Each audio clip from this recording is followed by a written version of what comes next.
Hello friends, आप सभी का एनसीईआरटी क्लासेस में स्वागत है।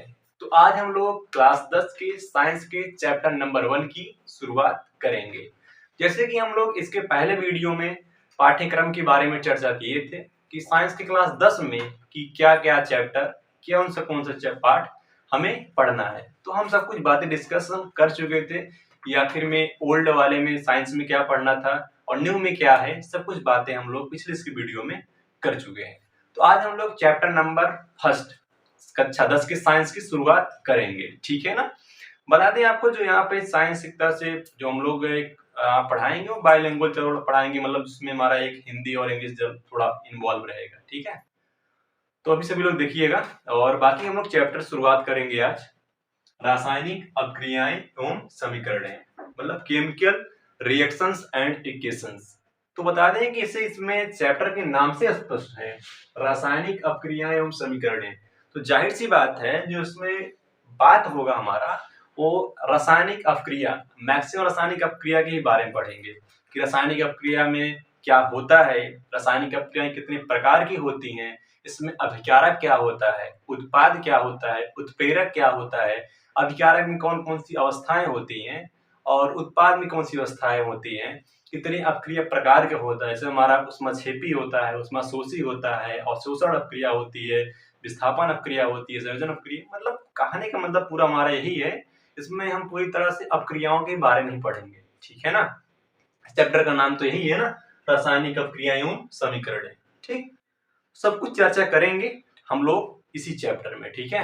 सब कुछ एकदम नीचे से कहें ऊपर तक जाएंगे हम लोग, ठीक है ना। चलो अब देखो, पहले इसको रासायनिक अभिक्रिया जानने के पहले इसका कुछ परिचय जानो, इसमें आखिर में कैसे रासायनिक अभिक्रिया आया, इसमें रासायनिक अभिक्रिया होने के लिए क्या क्या होना चाहिए, ये सब बातें बहुत बड़ी बातें होती है, ठीक है ना।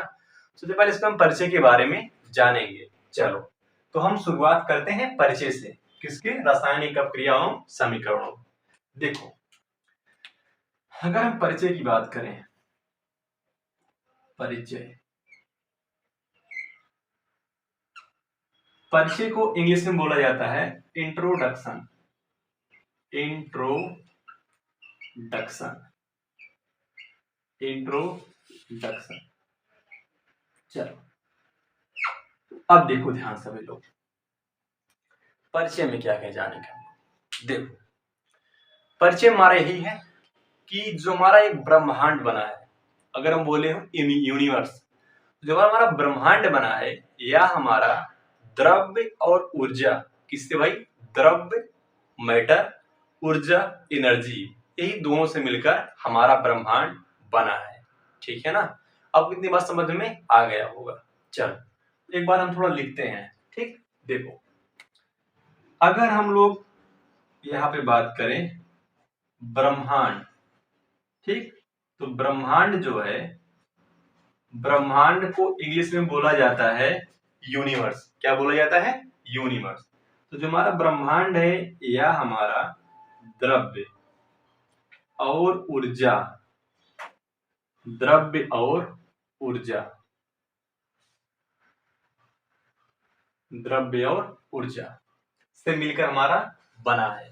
ब्रह्मांड को इंग्लिश में बोलते हैं हम लोग यूनिवर्स। क्या बोलते हैं, यूनिवर्स। सभी लोग ध्यान समझने का प्रयास करिएगा, क्या बोलते हैं भाई, यूनिवर्स। और द्रव्य को बोला जाता है मैटर। क्या बोला जाता है, मैटर, मैटर। और आपको ऊर्जा तो मालूम होगा, ऊर्जा को क्या बोला जाता है इंग्लिश में, एनर्जी। क्या बोला जाता है, एनर्जी, एनर्जी, ठीक, एनर्जी। तो ये जो हमारा ब्रह्मांड इन दोनों से मिलकर बना है, किससे, द्रव्य और ऊर्जा से, ठीक है ना। अब देखो जो द्रव्य और ऊर्जा है, यह हमारा जो होता है, यह हमारा आइंस्टीन समीकरण के अनुरूप होता है, ठीक है ना। भाई आइंस्टीन समीकरण क्या है, इसकी बातें हम लोग करेंगे, ठीक है। सब कुछ चर्चा हम लोग बारी बारी से करेंगे। तो बता दें जो हमारा ये पूरा ब्रह्मांड बना है, जो द्रव्य ऊर्जा वाला, ये जो हमारा होता है, ये हमारा आइंस्टीन समीकरण के अनुरूप होता है। बता दें आइंस्टीन समीकरण हमारा क्या होता है, E = mc²। क्या होता है भाई, E equal to mc square. ठीक, क्या होता है? E equal to mc square. अब सभी लोग ध्यान से सुनिएगा। अगर हम E equal to mc square की बात करेंगे, अब पहले जानिए कि इसमें E क्या है, m क्या है, c क्या है। ठीक है ना? तो अगर सबसे बड़ी बात यही होती है ना कि चीज को जानना। भाई अगर ये तो कह देगी आइंस्टीन समीकरण इक्वल टू mc स्क्वायर, सब लोग रट्टा मार लेते हैं ना, लेकिन बात समझने का प्रयास करिएगा। इसमें E क्या है, m क्या है, c क्या है, सबसे बड़ी पहलू यही होती है ना। देखो बता दें आपको, जैसे कि जो हमारी केमिस्ट्री है एक तरह से, इसमें आप कोई रिएक्शन पढ़ेंगे, सबसे पहले इसमें जानिए कि रिएक्शन में जो हमारे एलिमेंट होते हैं, तत्व, पहले उस तत्व को पहचानिए। भाई अगर कोई रिएक्शन होगा ही, पहले कैसे, पहले तत्व को जानेंगे ना। तत्व को जानिए, कौन सा तत्व हमारा है, तत्व से हमारा कंपाउंड बनता है, तो उस कंपाउंड का नाम जानिए। सब जानने की बहुत बड़ी अहम भूमिका है, मतलब तत्व को जानना ही पड़ेगा। उसी प्रकार अगर कोई समीकरण दिया है उसमें जानिए इसमें ई क्या है, यम क्या है, सी। भाई कोई मानी बात नहीं है ये। अगर कोई भी समीकरण दिया हो, अगर कोई भी दिया उसको आप जानने का प्रयास करिए। अगर भाई गतिज ऊर्जा है, स्थिर ऊर्जा है, जो कुछ बातें होती हैं अगर देखा जाए, सब कुछ जानने का प्रयास करिए कि आखिर में इसमें यम क्या है, भी क्या है, ये सब चीज होना चाहिए। ठीक है ना? चलो तो हम जानते हैं आगे। तो ब्रह्मांड इतना हो गया हमारा द्रव ऊर्जा। और एक बात भी बताएंगे, घबराइए मत, आपकी द्रव्य क्या है, ऊर्जा क्या है, सबकी बातें हम लोग करेंगे बारी बारी से। ठीक है ना? चलो तो पहले हम E equal to mc square को जानते हैं, उसके बाद द्रव्य और ऊर्जा को बताते हैं। ठीक है ना? अब देखो, अगर हम E बराबर mc स्क्वायर की बात करेंगे तो इसमें हमारा जो है E, हमको यहाँ पे हम लिखते हैं इसको, तो हमारा यहाँ पे E जो है, E हमारा यहाँ पर है ऊर्जा, इसको बोलते हैं एनर्जी। एनर्जी, एनर्जी, ठीक है ना? इसे बोला जाता है ऊर्जा हिंदी में। ठीक, चलो। और यम की बात करेंगे तो यम हमारा यहाँ पर है मास। मास को बोला जाता है द्रव्यमान। क्या बोला जाता है भाई? द्रव्यमान। और सी को बोला जाता है प्रकाश की चाल, the speed of light. The speed of light. The speed of light मतलब हिंदी में कहें तो हम प्रकाश की चाल। प्रकाश की चाल। ठीक, क्या होता है भाई?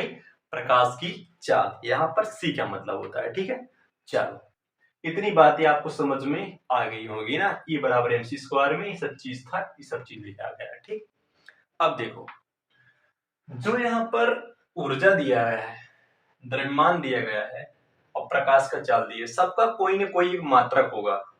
ठीक है ना? क्या होगा? सबका कोई कोई ना मात्रक होगा। पहले इस मात्रक को जानते हैं, उसके बाद आगे जानेंगे कि द्रव्य और ऊर्जा क्या है। ठीक है ना? देखो, इतना बस क्लियर हो गया होगा। ठीक, देखो, अगर हम यहाँ पर ऊर्जा की मात्रा की बात करें, किसकी मात्रा की बात करेंगे? ऊर्जा की। ऊर्जा का जो मात्रक होता है, ऊर्जा का मात्रक होता है जूल। क्या होता है? जूल। जूल को कैपिटल जे से प्रदर्शित किया जाता है। ठीक है ना? और द्रव्यमान, यह मतलब क्या होता है? मास। द्रव्यमान का मात्रक होता है किलोग्राम। किलोग्राम।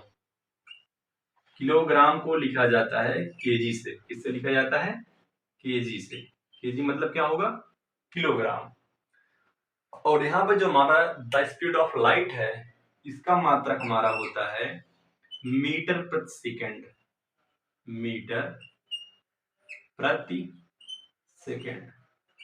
मीटर प्रति सेकेंड। मीटर प्रति सेकेंड। ठीक, अब देखो, जो हमारा यहाँ पर ऊर्जा का मात्रक जूल है, किलोग्राम है, मीटर प्रति सेकेंड है, ये सब मात्रक जो हमारे होते हैं, ये हमारे SI प्रणाली में होते हैं। इसमें होता है भाई हमारा SI प्रणाली में। ये सब मात्रक जो होते हैं हमारे SI प्रणाली में होता है। SI प्रणाली में होता है। किसमें होता है? SI प्रणाली में होता है। अभी जानेंगे कि सब कुछ बारी में जब चर्चा करेंगे कि एसआई प्रणाली क्या है, ठीक है ना, एसआई प्रणाली भी जानेंगे क्या है, सब कुछ यहाँ पर चर्चा करेंगे। द्रव्य क्या है, ऊर्जा क्या है, सबको इतना बात समझ में आ गया होगा जहां तक हम आशा करते होंगे। ठीक है, चलो सभी लोग जरा देख लो एक बार, उसके बाद इसको आगे बताते हैं। ठीक है ना, चलो ठीक, देखो अब बात मन में आएगा सर कैसे इसको लिखेंगे। ये बातें नहीं कि बस जो जो हमारी किताबी लैंग्वेज को हम वैसे जान लें। अब देखो कुछ करना नहीं है, अगर इसको परिचय जानना हो इसी में बना के लिखो, अपने खुद मन से लिखे, इटसेल्फ जो बातें यहाँ पे लिखी उसको बना के लिख दो शब्दों में। ठीक है ना, कैसे लिखोगे, अगर लिखना चाहोगे तो आप लोग हम बोल देंगे, आप लोग लिख लीजिएगा। ठीक है, कि संपूर्ण ब्रह्मांड द्रव्य तथा ऊर्जा से मिलकर बना है। संपूर्ण ब्रह्मांड द्रव्य तथा ऊर्जा से मिलकर बना है। द्रव्य तथा ऊर्जा अंतरा परिवर्तित होते रहते हैं। क्या, द्रव्य एवं ऊर्जा अंतरा परिवर्तित होते रहते हैं। द्रव्य का ऊर्जा में परिवर्तन, द्रव्य का ऊर्जा में परिवर्तन आइंस्टीन समीकरण के अनुरूप होता है। यहां आप लोग लिखिएगा एक बार, ये हमारा क्या है, आइंस्टीन समीकरण। आइंस्टीन समीकरण, आइंस्टीन आइंस्टीन समीकरण।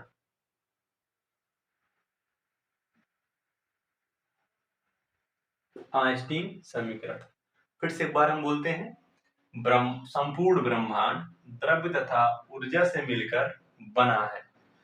द्रव्य तथा ऊर्जा अंतरा परिवर्तित होते रहते हैं। द्रव्य का ऊर्जा में परिवर्तन आइंस्टीन समीकरण के अनुरूप होता है। ये बातें आपको परिचय में लिखना है। ठीक है ना, परिचय में लिखने के बाद आप इसको लिखेंगे, इसको लिखेंगे और हूबहू इसको लिख लेंगे। ठीक है ना, आप लोग एक बार देख लीजिए, उसके बाद हम इसको आगे और आगे बढ़ाते हैं। ठीक है ना, चलो सभी लोग एक बार ध्यान से देख लीजिएगा। ठीक है, चलो इसको और हम आगे देखते हैं। अब पहले चर्चा करेंगे आखिर में द्रव्य क्या है, ठीक, और ऊर्जा क्या है, और एसआई प्रणाली क्या है। सबकी बातें हम लोग बारी बारी से करेंगे, छोड़ना कुछ भी नहीं है। ये नहीं कि बस इसको बस जान लिए बना है। भाई द्रव्य है इसको तो जानो ना, द्रव्य से मिलकर बना, द्रव्य जानो में द्रव्य है क्या, और ऊर्जा बना तो ऊर्जा क्या है, सब बातें जानना बहुत जरूरी है। ठीक है ना, अगर कोई चीज का निर्माण हुआ है तो कैसे हुआ है, किससे हुआ है, ये बात जानना बहुत जरूरी है। ठीक है ना, चलो इसको हम एक बार मिटा के फिर जानते हैं बारी बारी से। चलो ठीक है,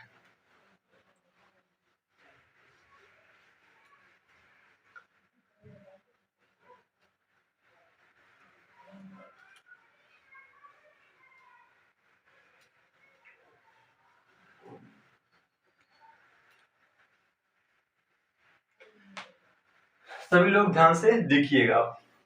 अब हम लोग जानेंगे पहले द्रव्य के बारे में, सभी लोग देखिएगा।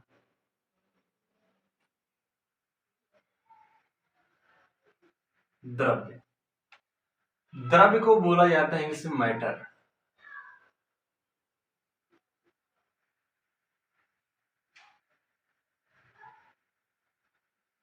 भाई कभी कभी कंफ्यूजिंग द्रव्य और द्रव में हो जाता है, अगर मिस्टेक हम लिखते भी हों द्रव तो मान लीजिए द्रव्य लिखा है। ठीक है ना, क्योंकि कभी कभी हो जाता है लिखते हैं हम लोग द्रव्य लिख बोलते हैं और हो जाता है द्रव लिख देते हैं। तो अगर ये बात सब लोग समझिएगा, हम द्रव्य बार बार बोल रहे हैं, अगर मान लो द्रव कहीं लिख भी दिए हो तो आप लोग समझिए कि द्रव्य लिखा गया है। ठीक है ना, चलो ठीक है। अब देखो, द्रव्य कहो या वस्तु कहो, दोनों बात सेम है। पहली बात कंफ्यूजिंग निकाल दीजिए कि द्रव्य अलग है वस्तु अलग है, दोनों बात सेम है। चाहे द्रव्य कहोगे या वस्तु कहोगे, दोनों बात एक ही है, दोनों की से ही होती है मैटर। अब देखो जानो कैसे द्रव्य क्या होगा, कि दुनिया में कोई भी वस्तु हो जिसमें भार होता हो और वो हमारा स्थान घेरेगी, वो हमारा क्या होगा, द्रव्य होगा। फॉर एग्जाम्पल बात करें, आप लोग ध्यान से देखिएगा, अगर हम देखें कि अगर एक मिनट देखिएगा इधर, देखो अगर हम बोले यहाँ पर एक फोन है, ठीक, क्या एक द्रव्य है, चलो ध्यान समझिएगा। फोन का कुछ ना कुछ भार होगा, आप ये बात मान रहे हैं ना कि कुछ भी ग्राम का होगा, हम मानते हैं 100 ग्राम, कुछ भी ग्राम का होगा फोन का इस भार, तो जाहिर सी बात है भार होगा। अगर इसको हम किसी सरफेस पे रखेंगे, मान लो इस सरफेस पर रख रहे हैं, तो कुछ ना कुछ स्थान घेर रहा है, आप समझने का प्रयास करिएगा, तो कुछ स्थान घेर रहा है ना, तो यही बातें बोलनी है। अगर कोई भी वस्तु, दुनिया की कोई भी वस्तु, दुनिया की वो सारी वस्तुएं, इसमें कुछ ना कुछ भार होता है, किसी स्थान पे रखने पर मतलब वो स्थान घेरेगा तो हमारा क्या होगा, द्रव्य कहलाएगा। कोई मानी बात नहीं, फोन है। चलो और देखते हैं। मान लो ही मार्कर होगा, तो मार्कर कुछ ना कुछ भार होगा, ये बात आप मान रहे हैं ना, कुछ ना कुछ जरूर भार होगा। भार होगा, और इसको हम इस सरफेस पे रखें, कुछ दिन स्थान घेरेगा, तो हमारा क्या हो गया, द्रव्य हो गया। तो बात यही लिखनी है कि दुनिया की वे सारी वस्तुएं जिनमें भार होता है तथा स्थान घेरता है, उसे हम द्रव्य कहते हैं। यही बातें आपको लिखनी है हूबहू, ठीक है ना। चल लिखते हैं। चलो देखो,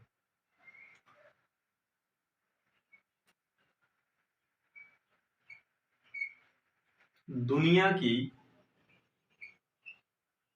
सभी वे वस्तुएं, दुनिया की सभी वे, ऐसा लिख लो, दुनिया की सभी वस्तुएं जिनमें भार तथा द्रव्यमान होता है, ऐसा लिख लो। छोड़ो ये दुनिया ही हटा दो, चलो लिखते हैं कुछ शॉर्टकट में लिख लो, ठीक। क्या यही, जिसमें जिसमें भार होता है, इसमें भार होता है तथा स्थान घेरता है, स्थान घेरता है, उसे उसे द्रव्य कहते हैं, उसे द्रव्य कहते हैं, उसे द्रव्य कहते हैं।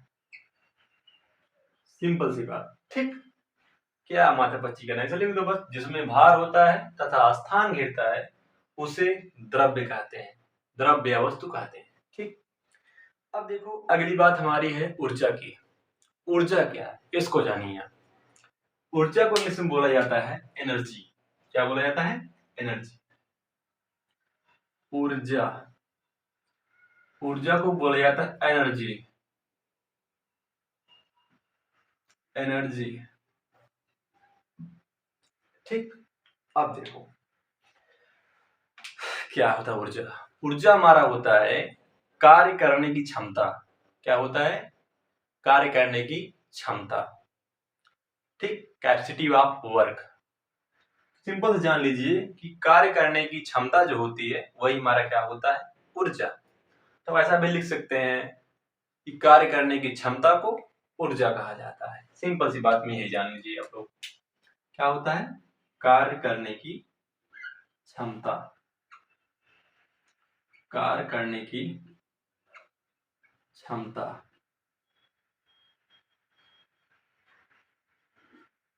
कार्य की क्षमता क्या कहेंगे हम लोग, एनर्जी कहेंगे, ऊर्जा कहेंगे, ठीक है ना। इतनी बातों को क्लियर हो गया होगा कि द्रव्य क्या है, ऊर्जा क्या है, ठीक। अब जाते हैं हम लोग एसआई क्या है। एसआई प्रणाली की बात किए थे ना हम लोग, उसको भी देख लो। अगर हम बात करें एसआई प्रणाली, प्रणाली,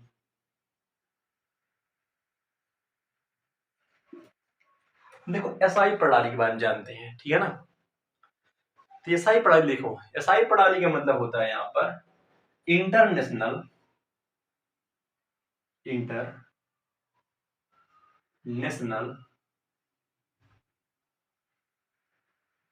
international system of unit, international system of unit, international system of unit, ठीक। तो इसका हिंदी क्या होगा, अंतरराष्ट्रीय, अंतरराष्ट्रीय, अंतरराष्ट्रीय मात्रक प्रणाली, अंतरराष्ट्रीय इकाई प्रणाली, जो भी कहना चाहे आप लोग, अंतरराष्ट्रीय मात्रक प्रणाली।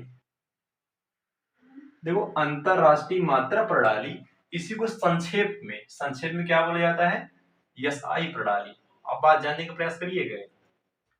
वास्तविक तो हमारा ही होता है इंटरनेशनल सिस्टम ऑफ यूनिट, अंतरराष्ट्रीय मात्रक प्रणाली। अंतरराष्ट्रीय मात्रक प्रणाली को संक्षेप में क्या बोला जाता है भाई? एसआई प्रणाली। ठीक है ना, क्या बोला जाता है?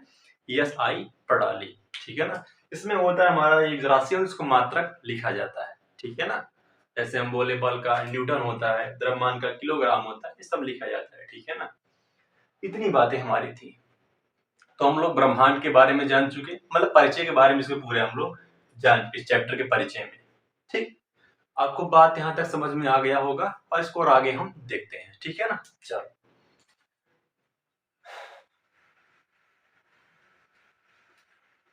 अब आगे इसको हम और बढ़ाते हैं।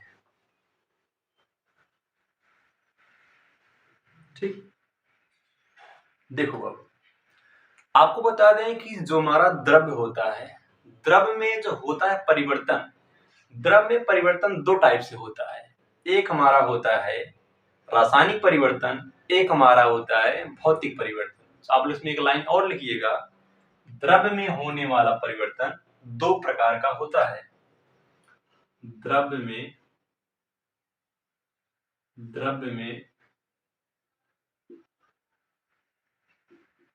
होने वाला परिवर्तन, द्रव्य में होने वाले परिवर्तन द्रव्य में होने वाले परिवर्तन दो प्रकार के होते हैं।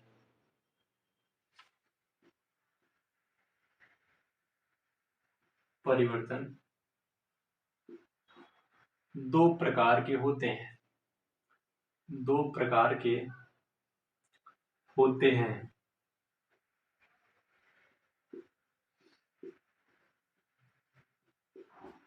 द्रव्य में होने वाले परिवर्तन दो प्रकार के होते हैं। ठीक, इसमें हमारा पहला परिवर्तन होता है क्या? भौतिक परिवर्तन। भौतिक परिवर्तन, भौतिक परिवर्तन। और दूसरा हमारा होता है रासायनिक परिवर्तन। रासायनिक परिवर्तन,